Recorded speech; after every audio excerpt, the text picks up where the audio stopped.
Hi everyone, today I'm talking about Las Vegas Royale, which is a board game designed by Rudiger Dorn and published by Alea. This one takes about 45 minutes to play and accommodates 2 to 5 players. Now this one takes place on this really interesting, almost gambling wheel here. Very synonymous with the Las Vegas vibe. And if you're familiar with a game called Las Vegas, this one I think is a combination of that game plus the expansions that were previously available. So it's almost kind of a one-stop all-in version of that game. So the game is going to take place on this wheel here. And I should say this is a really light dice rolling, gambling, push your luck style game where you are trying to make as much money as you can by collecting these different checks here. So how are you going to collect this money? So first off, you are going to roll your pool of dice here. You're going to start with 8 dice, like so, one of which being a big one, which is worth 2 of the smaller ones. And then you're going to pick one of the values that you've rolled. So for example here, I could choose to pick all my 4s and allocate them to the 4 casino, like so. Because as you can see, all these different spots around the outside are numbered from 1 to 6. Now the 6 at the beginning of the game is going to be kind of issued the biggest check, or the combined value of the check. So here you can see it's got a combined value of 200,000, all the way down to the 1 value, which has only got a combined value of 70,000. And the idea is you're trying to control these regions by allocating the most dice there. So at the moment, as you can see here, there's 1 casino. The blue player is winning because he's got two blue dice there. But if say the green player came along and ended up taking the lead by controlling the casino by having 3 dice there, then when everyone's rolled all their dice, then the green player is going to have the highest check and the blue player will have the lowest check. However, there's a bit of a twist on this, where if the players are tied for majority, then they're going to cancel each other out, like so. So these would actually be worth nothing, and then the next player would get the biggest check. So, for example, here, the red player would take the biggest check, and the second check would go to nobody. So that's going to be pretty much how the game is going to play out until everybody's taking turns, rolling the dice, picking a pit value and allocating it to a certain casino, and eventually everything will be cashed out accordingly. However, there are, as you can see here, around the board, there are all these series of mini games, and the game does suggest only to do this on the first 3 casinos, probably to balance out the fact that the higher ones are going to have a higher amount of money anyway, but I've just put more out here, just an example of what to show what this game can do, really. And when you allocate a number of dice to these areas, you're going to trigger a bit of a mini game, which is generally an opportunity to gain even more money. And I should say these tiles as well are double-sided, and there's more of them which are not used. So there's a lot of variability and ways to exchange here.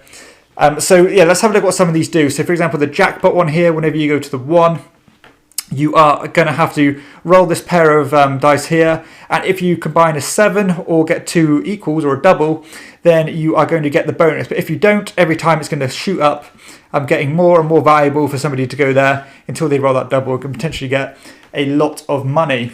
The block it spot here lets you allocate these blocker dice to a certain spot. You know, for example, again, if I wanted, or if I didn't want the red player to win this one here, I could take this spot of 3, which will cancel that player out. So it almost acts as like a virtual player, really, to counteract other people and to hopefully use to your advantage. You've got the 50-50 board here, which lets you, again, roll a pair of dice, and whatever you roll, you're going to keep on going higher or lower, trying to push your luck all the way to the end if you want to, or stop where you want and getting the corresponding bonus. And you've got this board here, the My Choice board, which lets you take a bonus depending on which dice you spend. And you've got the High 5 here, where if you allocate at least 5 dice there, or a combined value of dice, then you're going to get a big bonus of 100,000. So it's a way to kind of go all in. And you've got the No Entry one here, which you can use to block off other casinos and potentially get other bonuses as well, such as these tokens. Tokens are useful because they allow you to skip your turn. So if you have a particularly bad dice roll that you don't want, you can cash in a token and kind of give your go the pass and wait for it to come back round to you. But at the end of the game, each token is going to be worth 10,000, so you don't want to spend them without much thought. And that's going to be pretty much how the game plays out. This is, as I said, this is only a snippet of what the game can do, because all these are double-sided and there are more. And there's going to be 3 rounds of that. From round to round, you can swap these boards out. You can keep them the same if you want to. You can pretty much do whatever you want. You can even play with all boards like this, or you can play a really simple game without having these side games, but I personally would recommend that you do. So not a lot to discuss, mechanisms-wise here, but there is a lot of fun. You've got the Yahtzee style game where you're rolling the dice, but I think the twist of ties being cancelled out, I think, is wonderful, and it can add a lot of depth and scope into your decision making, because you can use things such as these blockers. Or when people are tying, you can kind of sneak in and snatch those big checks. So there's good decisions here about where you're going to allocate your dice, but still obviously being subject to the dice roll in the first place.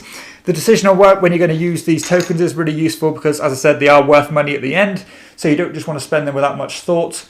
And of course you want to be, sometimes even just sneaking in for second place can get you a huge reward, because naturally you're normally going to be fighting over the big checks. But in an example like this, both the checks are worth the same. So if some person goes all in and tries to get the high five, you can potentially get an 80 grand check just for a single dice, which is really, really efficient. So it does have that real Las Vegas gambling, push your luck style feel, probably stronger than any other game of this kind of ilk that I've played. And I think it does what it needs to do really well. It has a real live fun factor, probably one that's guaranteed to, guaranteed to provide a good time. And I think if you want to have a game that you can play with anybody that's guaranteed to lift the energy of the room, Las Vegas Royale is certainly one that's going to do that.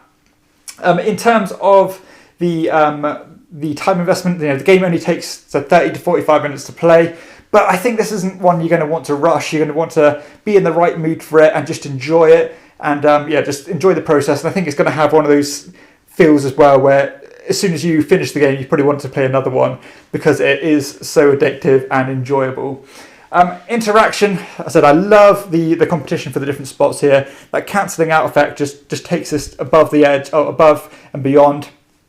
Some of the little mini games are really interactive as well, such as hiding tokens and having the other opponent guess how many you've got in your hand and things. All these little things, they're so simple, but when they come together all in one single game, I think is wonderful. And it's just a real fun, positive game that's guaranteed to make the room smile and laugh. Component quality is that the components are decent. The dice are of a decent quality. You get this nice dice tray in the centre here, which is just a kind of injection mold plastic. These tiles as well, they kind of clip together nicely to create the board. I don't know if this is the case all over the world, but this isn't the cheapest game, and for an Alea game, which tend to be not the best production, I think it's slightly on the pricier side, but I'm certainly not begrudging paying what I did for it, because I think this is going to be a game that I can get to the table often and get my money's worth out of it. But bear in mind that for the price tag, you're not getting the best quality components. Not the worst, but not great either. The look of the game, I think, is great, very synonymous with the Las Vegas feel, very glitzy, and I think people are going to look at this and know what the game is going to be about instantly, so that's really well done.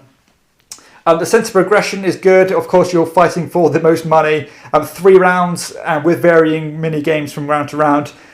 Keeps you on your toes, it keeps you interested, always looking forward to what's coming next. Do you want to compete for the big checks, or do you want to keep going for the small ones and getting the most out of these mini games? So yeah, there's some good replayability, good progression, and so all in that regard, it's all top notch really. Scalability, I think you want to be playing this probably at least 3 players. 3, 4 or 5 are going to work equally well. I think maybe even better at the higher player counts. So if you're looking for a game that's not your traditional light party games, or this one is very light, and you often do play at 5 players, I think this is certainly one to look at, because again, people are going to be familiar with what this game's about, but they're not going to have all these mini games in a single game in one experience in such a succinct amount of time that do that kind of thing as well as Las Vegas Royale does. So overall, I think this game is wonderful. I had such a good time with this one. I'm going to get this to the table really often. I can just guarantee that's going to be the case. Guaranteed a good time. I'm looking forward to introducing this to non-gamers, because I think, again, very familiar, but it kind of shows what a game can do with some basic tried and tested mechanisms, but in a fresh lick of paint.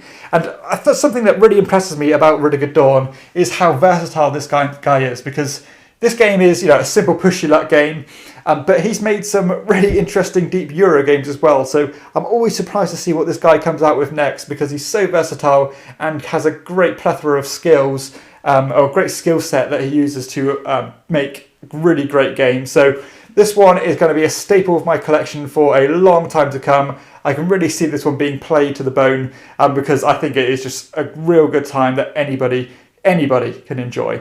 So that is Las Vegas Royale. Certainly gets a strong shield of quality. Definitely going to be a staple for me, and I'm looking forward to playing this one multiple times. So I hope you've enjoyed this review. Certainly check this game out if this one does appeal to you. You certainly won't regret it. So if you have enjoyed the review, please hit like and subscribe to my channel, and check out my other videos too. For everyone else, I'll see you next time on Chairman of the Board. Bye.